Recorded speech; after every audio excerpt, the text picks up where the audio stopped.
I thought I'd pop on here. I've had a lot of people kind of over the last year ask me if everything is okay. Am I still alive? How things are going, what I've been up to. So I thought I'd pop on here while I cut some fabric for a quilt and kind of just tell you guys what's been up in the last year or so. I'm currently making a quilt. This is like my fourth quilt since the new year. It's called Bumblebee Blossoms by Krista Mosier. It's really cute. It's got little blossoms with bumblebees, and I just thought it would be cute to hang it on my wall or something in my dining room or something. I don't know yet what I'm going to do with it. But that's pretty much what I have been up to lately is quilting, really. Doing a lot of it. So, all right. And I'm just cutting 2 pieces at a time. Need my readers on to be able to see, line up my pieces here. So what have I been up to? I think the last time you guys may have heard, I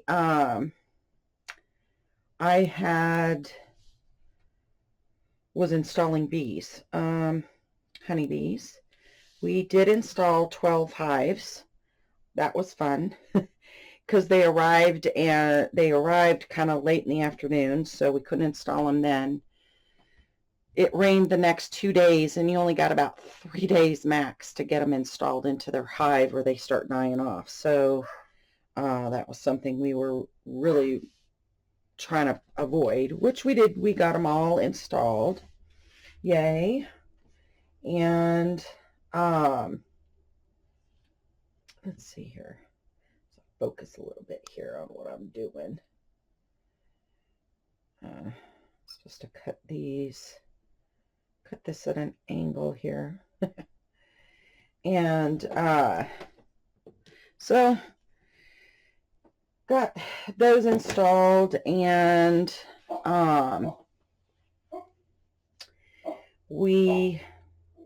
that I didn't cut that sharp enough, I don't think, did I? Well, maybe I did. Hold on a second, I need to look at my instructions here. Okay, I need to take a little more off here. But we so everything, we were chugging along with that, getting everything set up for that, was trying to get back on track with getting back on board, but unfortunately some other things came up. Our female dog Heaven, she got cancer. She had this really nasty tumor, I mean, just pop up, and it just was aggressively growing like you would not believe. And so she had to have surgery. It was on her neck, so on the back of her neck there. So we had to make sure that's at 3.5, yeah. And so she had to have surgery, and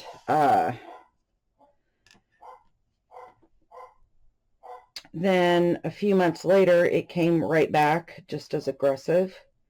And so she had to have surgery again. And we didn't know if she was going to make it, but she did.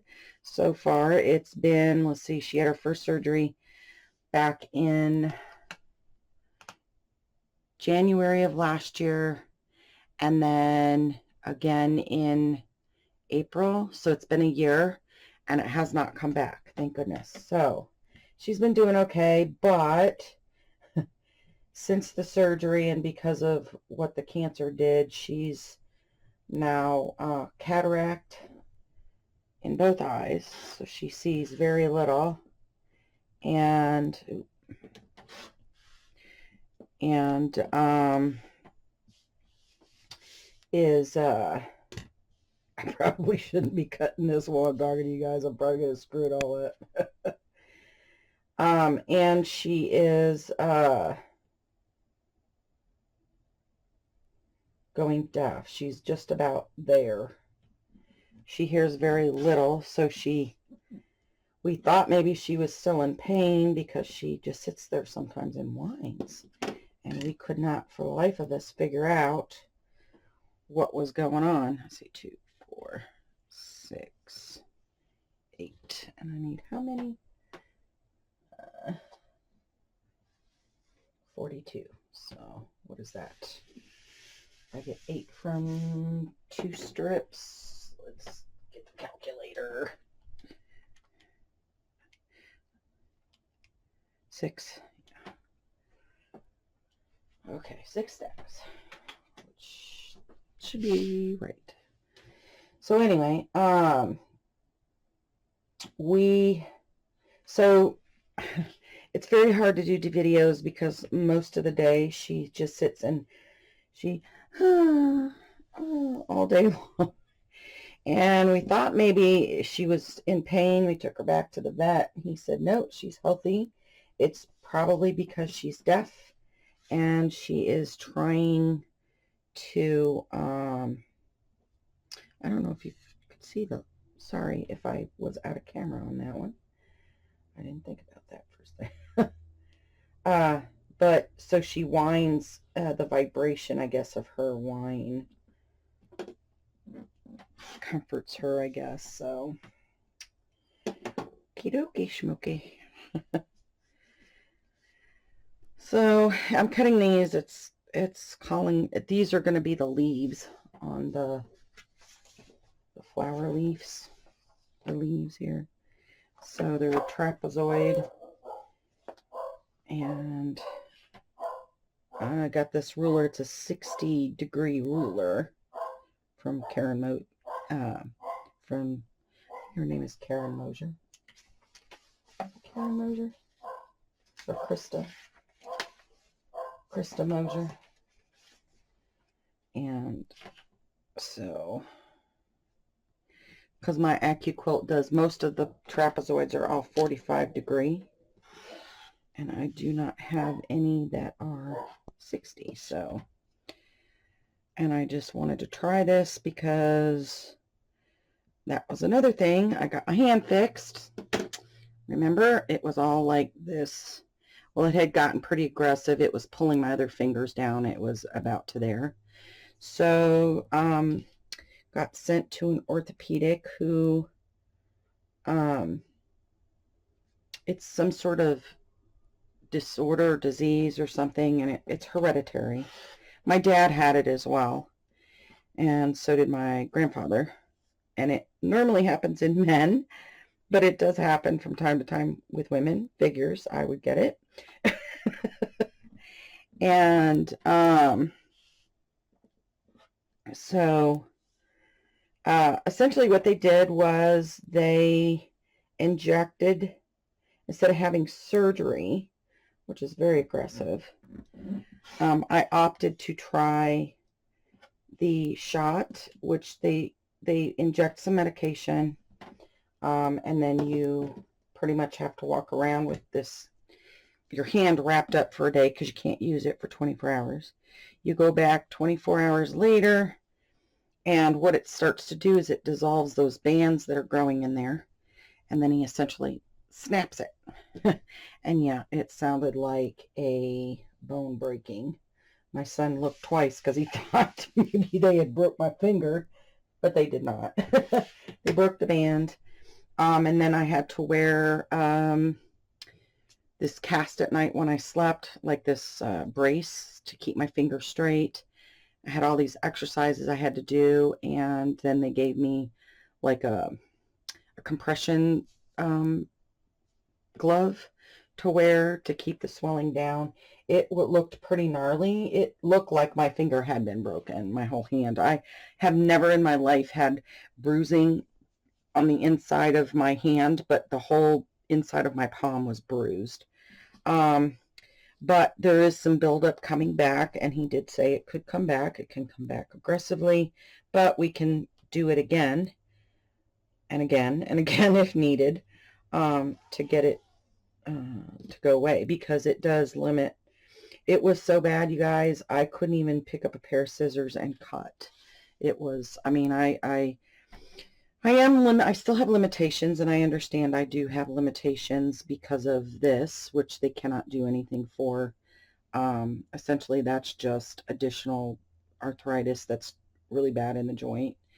And because of that, I can't fussy cut, because holding a pair of scissors, even if I just hold them like that, it hurts to hold too long. So that's another reason why journaling has been kind of something that's been plaguing me, because I love to make journals, but all the cutting that is required, and quilting, I kind of got back into it a little bit, you guys. It's always been my first love. And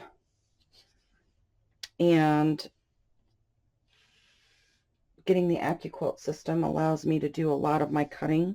I do have to do some like this, but if it's for one quilt versus numerous, I'm okay. So here's what it is. Oh, let's see. So we had that done. When did we have that done? Back in January, at the beginning of the year. So after that, I started doing some quilting. I've managed to make, let's see, 1, 2, 3 quilts. I made a bunch of bench pillows. I made one for my sister that had like all these fancy cute little lights in it. It was really cute. It's like a 4th of July one. They're very patriotic in their home. So I made that, and I made a cute little one. It's got like different pies and stuff on it. It's cute. Made one for my daughter. They're all by Kimberbell. They're like a kit, and so it's all embroidered and quilted and all that stuff. So really cute. I made a really cute little, I'll show it here in a minute, little wall hanging. I haven't hung yet, because, and I'll get to that here in a second. We have, I'm going to hang it in my mudroom, which is now kind of a mudroom, but it's more of a modern laundry room. We had it all that nasty. We had wood paneling all the way around it, and we found out why. Anyway, so I had my hand done back in January. Let's see, back in December, we were getting some other issues in the house, so we had to get some repairs done, which have now led to some other stuff that we're finding out, like in the mudroom. The wood paneling was put up to hide a huge hole. This hole was almost the size of our water heater behind it, and we couldn't figure out why we kept hearing all this, like it sounded like mice, and it was mice in the walls, and they were coming in from the outer wall in through the water spigot and in between the walls, and then they were getting into the mudroom underneath that paneling, because there was a big huge gaping hole. So instead of patching the hole, taking out the water heater and patching the hole like they should have done, yeah, it was a mess. So I had to have all that paneling taken down. There was old wallpaper up behind it that was glued to the wall. So all that sheetrock had to come out, and of course it was probably for the best. We ended up getting a new water heater because we found out our water heater was like 30 years old. So we replaced that, got the hole fixed, got all that wood paneling taken down. So now it's a nice new mudroom / laundry room. It's really nice in there. And so then that led to some other things. And then because I've been kind of getting back into quilting, like I said, I want to do journals, but I can't do them as frequently as I would love to do. That's the sad part. But I can quilt again. And when I quilted before, I didn't always quilt on my domestic machine, which is, for those of you who may not know, a domestic machine is like your sewing machine. The one I have, you guys have seen, it's like a sewing machine / embroidery machine. It's got a nice throat space, but it's very difficult to quilt on with that. Let me just say, you can do it, but I don't have the patience, or I get very frustrated when I'm trying to manipulate a lot of fabric and there's a lot of thickness you got to get underneath there and either stimple it or, if you're going to do, God, I couldn't even think about doing ruler work on that machine. So I have decided to purchase, and it's a big purchase. I don't know if any of you have ever been to a sewing machine store or seen them, but they're called long arm machines. And essentially what it is you load your quilt, you load your backing, and then you load the middle batting, and then the top of the quilt on a big frame, and it rolls it as it quilts. And some of them are digitized, where you can load digital programs, or you can freehand or what they call custom quilt. And others are just for custom. They don't have any digital, anything digital to them. Well, the one I'm getting is digitally capable. My daughter and I have been designing. That's another thing we've been doing, is making both digital designs for the quilting machine and to also sell on Etsy. But I don't want to sell them until I test the pattern to ensure that they all work good. But my daughter is really good at embroidery stuff, so she's been designing. She wants to do some collections to do embroidery, and then I will test them on my embroidery machine for her, and then she wants to sell those. So that's kind of where we've been kind of going. So I'm going to buy this long arm. And yes, I have used long arm before. I would rent them a lot of quilt stores, or sewing machine places. You can rent the machine to finish your quilt, and it ends up costing you, in the long run, more to rent it than it would to really send it out to another quilter. Well, why would I want to send it out to another quilter when I know I'm capable of doing it, because I have done a little custom work, but most of what I have done has all been digital. But I want so much to learn how to do that, because it's like doodling. And, I'm not a big doodler on paper, but I just, it's not something I do all the time. But I love when I do doodle how, you can kind of do the whole connect this, see what you come up with. It's fun. And so that's kind of what I want to do. Oh, why am I short here?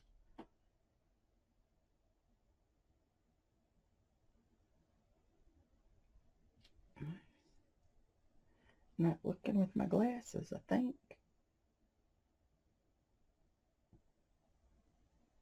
Trying to get that evened up here. There we go.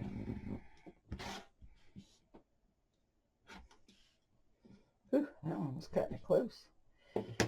But anyway, this is a really nice fabric. It's an ombre. I guess it's ombre. It goes from like a lighter color, and then it fades into a darker, or you could vice versa. It's a dark color, fades into a lighter one. I guess that would be more correct, right? Fade. If it's something fades, it fades away, so it goes from dark to light. Anyway, so, and that's kind of pretty much that in a nutshell. So to be able to buy this machine, it is a 13 foot. I need 13 feet for the frame and the light bar that goes over the top of it. This quilting machine is capable of quilting a king size, a California king, all the way up, you know, goes all the way up to a king size, which is 108 wide. So that's about 12 feet of quilting. The frame is 12 feet, so you'd only have a few inches on either side. But it will not fit in this room. My room in here is, I think, 11 by 11 or 11 by 10 or something like that. So there's not, it wouldn't even fit in here. The only room in the house it will fit in is the room that my son stays in. So I kind of had this dilemma with, well, should I, you know, what should I do if I want to do this? And, you know, blah, blah, blah, blah, blah. And I decided, or we decided, I should say, my son really, where he's at in that sunroom, he has no closet, because really it's just a room. It was built off the back porch that had a sliding glass door, and what they did was extended out the porch, the concrete further back from the mudroom, and then enclosed that in as a like a sunroom, because it's full of windows. It has beautiful lighting in there. And originally when we bought the house, that was supposed to be my craft room, but then my son likes to game, so he's kind of up into all hours, and I don't want to hear that in the room next to mine, so he moved into that one. So what we have decided to do is we never use our garage. And the reason being is our garage is, so like this is our house. Our garage is on this side, and we have this small concrete pad here. You cannot turn, because there's a fence over here. You cannot turn to get into it. The only vehicle that can is my son's, because he's got that little tiny electric car that can get in there. My car will not. My truck will not. Definitely will not. My truck wouldn't even fit in through the door. So we decided instead to enclose the garage, make a nice thick hallway there, because I have like a little, it's like a little cubby back there. And so we're using that as storage to put our freezers, and enclosing that garage up. And it did leak when it rained. It would leak into the garage, so we never kept anything in there really, other than, you know, overflow. You know what that is. You always have an overflow somewhere of something. So most of it was like boxes or whatever we hadn't unpacked or hadn't gotten around to, or just stuff. So we decided to go ahead and enclose it for him. And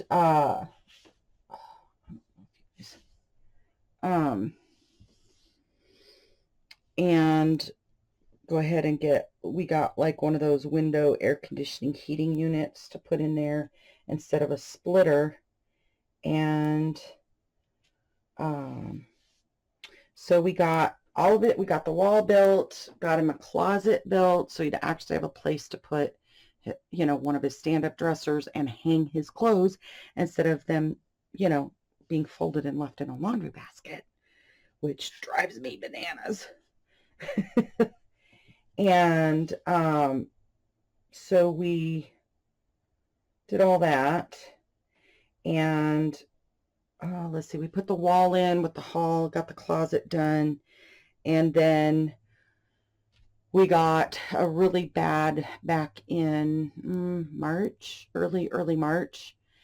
I don't know if you guys remember that really bad storm that kind of swept across from all the way from the south all the way up. Anyway, we got torrential rains. I mean, it was so much that it filled my pond. If I stand at the bottom of, because my pond drained, but if I stand at the bottom of it and I look up, I cannot see the house. It's that deep. It filled it. So we had torrential rains. we kind of live on a slope, the property. So all that rain was kind of getting trapped there, and it wasn't running off the right way. And so it was flooding in the garage, and it pushed back against all that brand new sheetrock we had just laid. So all of that had to come back out again, because in Missouri it is not as humid as Mississippi or some other places, but it gets very humid here. And all it's going to take is a really hot summer and that humidity, that moisture still in the wall, not to dry up correctly, and we're going to end up with mold. And that is one thing I don't want to deal with. So, and because the cost of getting rid of it, because there was mold behind that wall, by the way, in the mudroom, so we had to have all that professionally cleaned, and that's quite an expense. If you guys don't already know, it is. But anyway, so we had to get all that old sheetrock out, which luckily wasn't the whole room. It was just a small fraction of an area. It was close to the door and the back doorway that we had put in. And we had and the reason why I'm cutting that off is the instructions tell you to. That's why. So, okay, so I should have 2, 4, 6, 8. 1, 2, 3, 4, 5, 6. Yep, 6. That's 48. Okay. Scraps go in a bag over here that I use. I keep all my scraps, and then I put them in an old pillowcase, and I sew it up, and I donate it to my local the groomer / boarder. She has boarding, and it's fairly inexpensive, which is really nice. So I help her out by making little dog beds and stuff in there. So no cost to her. I just all my scrap stuff. Why is that one shorter? Okay, it's not. It's just okay. So anyway, sorry, I'm grabbing my next set of pieces of strips that I've already cut here. I did use my AccuQuilt to cut those though, because I cannot cut like that. 42, right? Did I do that right? Let's calculate. 42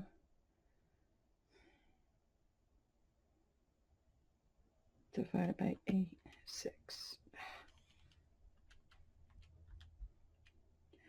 Okay, hold on. 42. Do I have 42? I need to double check, guys. I need to double check, or I'm going to end up. The only thing I didn't like about this quilt is it came out with extra, and I really wish she would not have done it the way she did it. 2, 4, 6, 8. 1, 2, 3, 4, 5, 6. 48, and I need 42. So I got extras. Okay. Yeah, I didn't like. Let me show you guys here. We did all these. I did all these flowers, right? The flower blocks. They're really pretty. Different colors. They are really nice. And I did it in different fabrics. They're the same company, I guess, makes them, but I couldn't find all the exact colors that were for this particular one, but I could find them in this. It's just called Confetti. But I thought it was cute, because even though that's got little flower prints in them, it's got little confetti. I thought it was cute. So, very, very cute. Anyway, so then you do 17 of these flowers, and then you they have you cut all these pieces, and then it tells you from the 17 remaining pieces for the different 17 remaining colors, pick 6 that you like, and then piece these partials together that are going to go on the edge of the quilt, right? And then this portion will be cut off. Okay, that's great, but now I have this huge stack. You couldn't, that drives me nuts. Why didn't you calculate how many strips you would need and just tell somebody to pick, you know, pick 6 of your favorite colors. Of those, you'll cut extra, because look at all these extra pieces. So now I don't know if I'm going to make some extra cute little flowers with it or try to make a pillow or something. I don't know. I don't know. It's just wasteful, and it drives me bananas when patterns do that. Anyway, okay, off my rant. So before I get to cutting this, because I think I need to figure that out.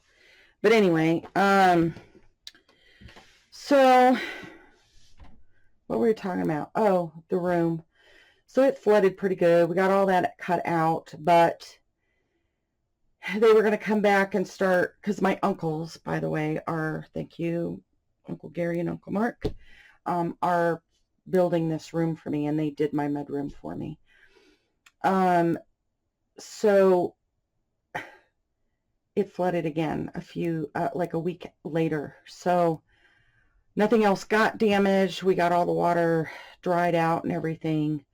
But now I have to, because my concrete, apparently, for some reason, I'm on a slope. Okay, I'm on a hill. But they built this concrete pad like this so that the water would run off here, and it's supposed to run off towards the back of the house. It doesn't do that.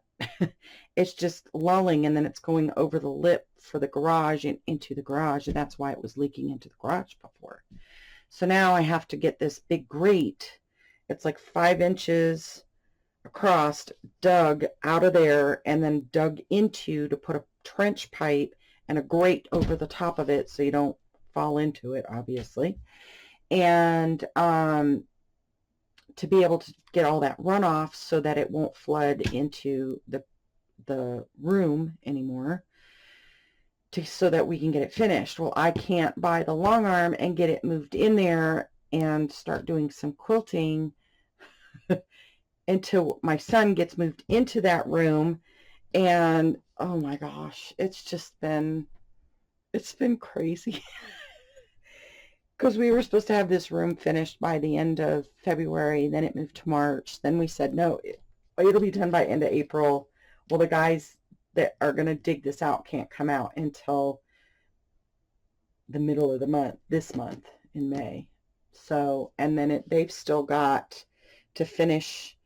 They'll have to put new sheetrock up, mud it, prime it, paint it, put ceiling fans up, the AC unit in, and flooring. So yeah, we've probably got at least another, with it's just those two working in there, so we probably have another 2 months. So I'll be surprised if I can order my long arm by the end of the summer or by summer sometime, which kind of sucks because they always have a Christmas in July sale, and it's the best time, other than, it's the second best sale of then what is it, Black Friday. So I may have to just buy it and let it sit in this box, which is going to drive me bananas because somebody has to come out and build the frame and calibrate it so that it sits on the machine and it's not tilted one way or the other, or, you know. But I will, when it comes, I want to do a video of kind of like it, if the guy will let me video. If not, I'll do some photoshops and some little tidbits here and there, and then I'll do a sewing room, or I should say quilting studio tour in there. This desk, again, this and my sewing machine here will go back in there, but my other sewing machine that I had in here that does not take up as much space will come back here with that craft table, because yes, I do plan on from time to time still doing a journal. I want to do videos on my quilting as well, not only making the quilts, but obviously doing the long arm quilting. like I said, I can do the digital all day long. That's, you know, I mean, there are some things that you have to watch out for, making sure it doesn't get caught on fabric, or, you know, you still got to be there. You can't walk away from the machine. But I want to do ruler work, which I don't know if you guys have ever seen. If you're curious, go online and just look at quilts with ruler work, or custom quilting, or heirloom quilting.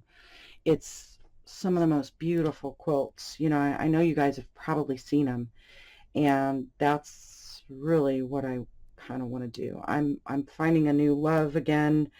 I gave up quilting for a long time, quite a few years. You know, I'm sorry, but I gotta come back to it, guys.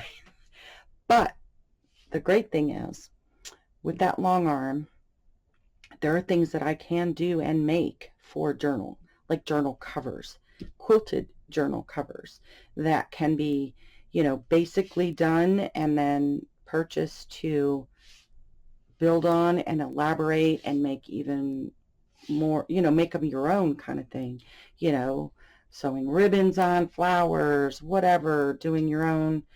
You can glue on them, do whatever, but these are kind of more along the, I in my personal opinion, I know I make good, nice journals. I know I make beautiful journals, but I really just love making things that others can use and, you know, apply to their own art as well, and or build on what I've already done.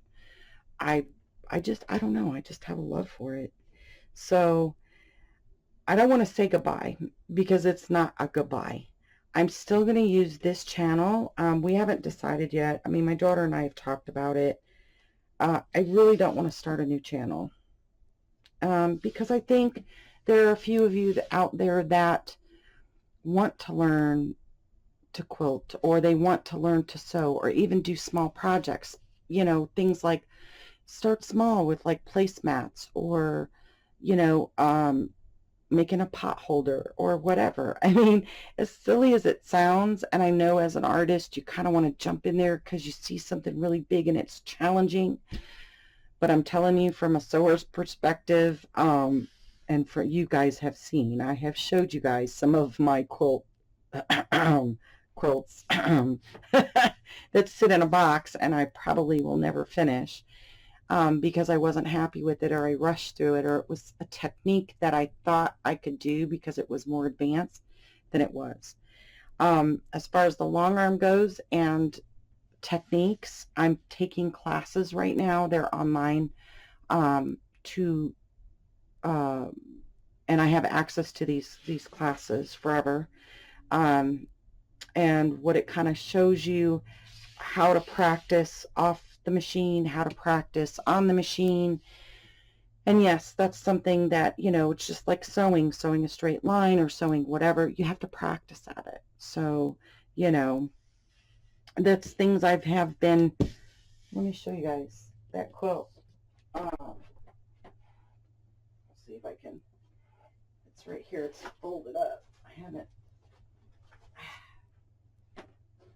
finished it yet.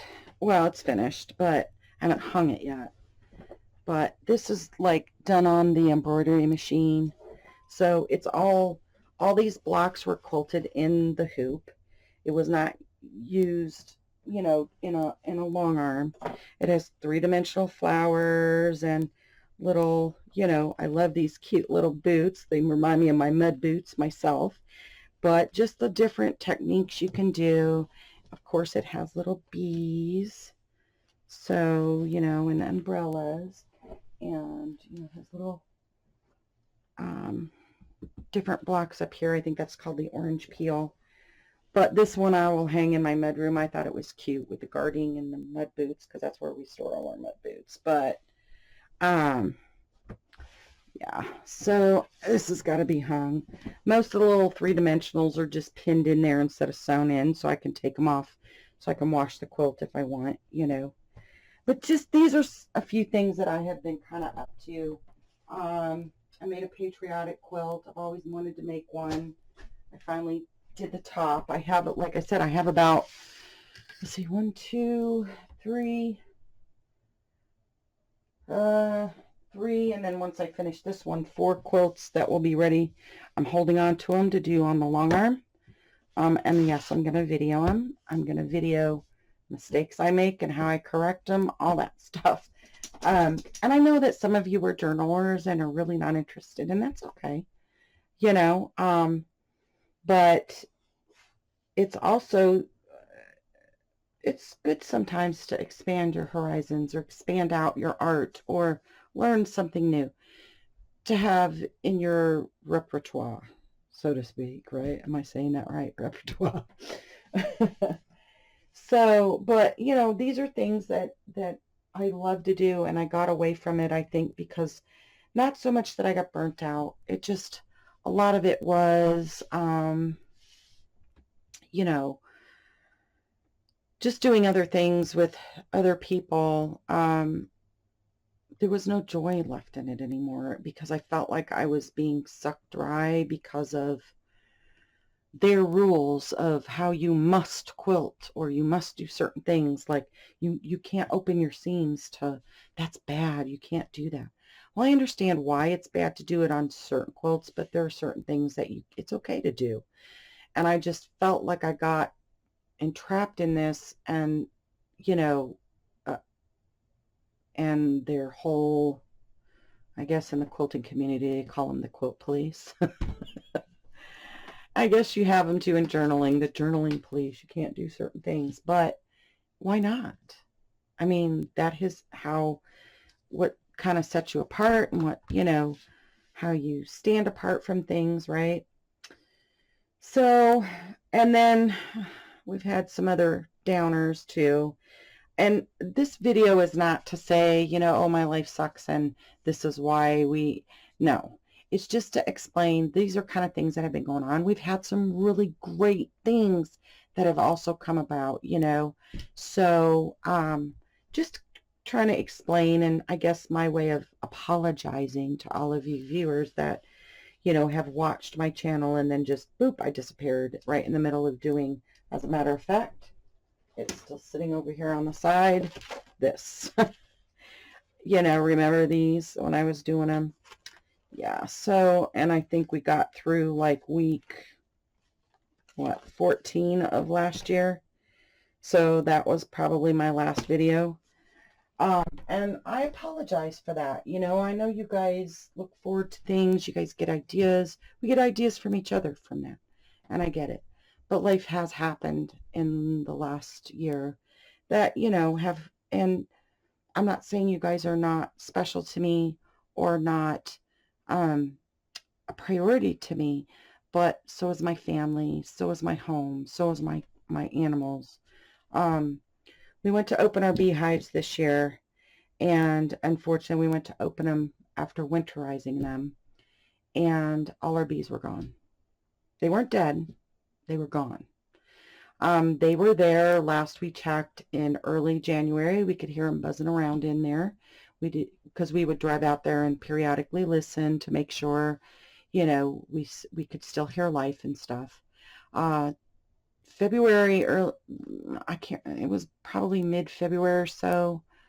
I don't know the exact time frame, but I know it was in February. We had a huge heat wave that came through. We literally had a couple days that were like up in the 70s. It was really freak.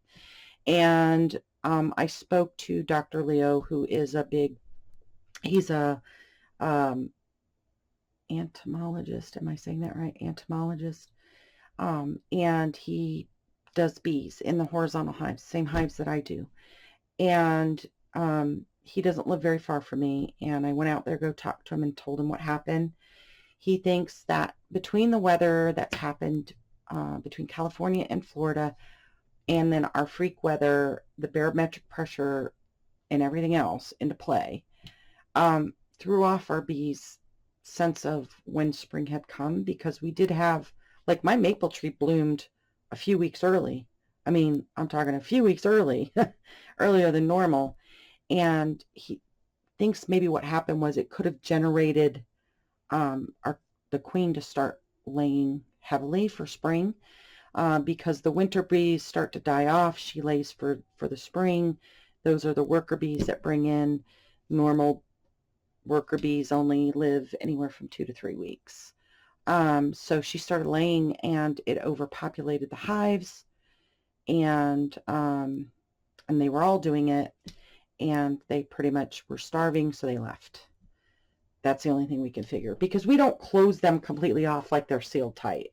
We have to allow air to ventilate, and we do leave one of the entrances partially open so they can defend it.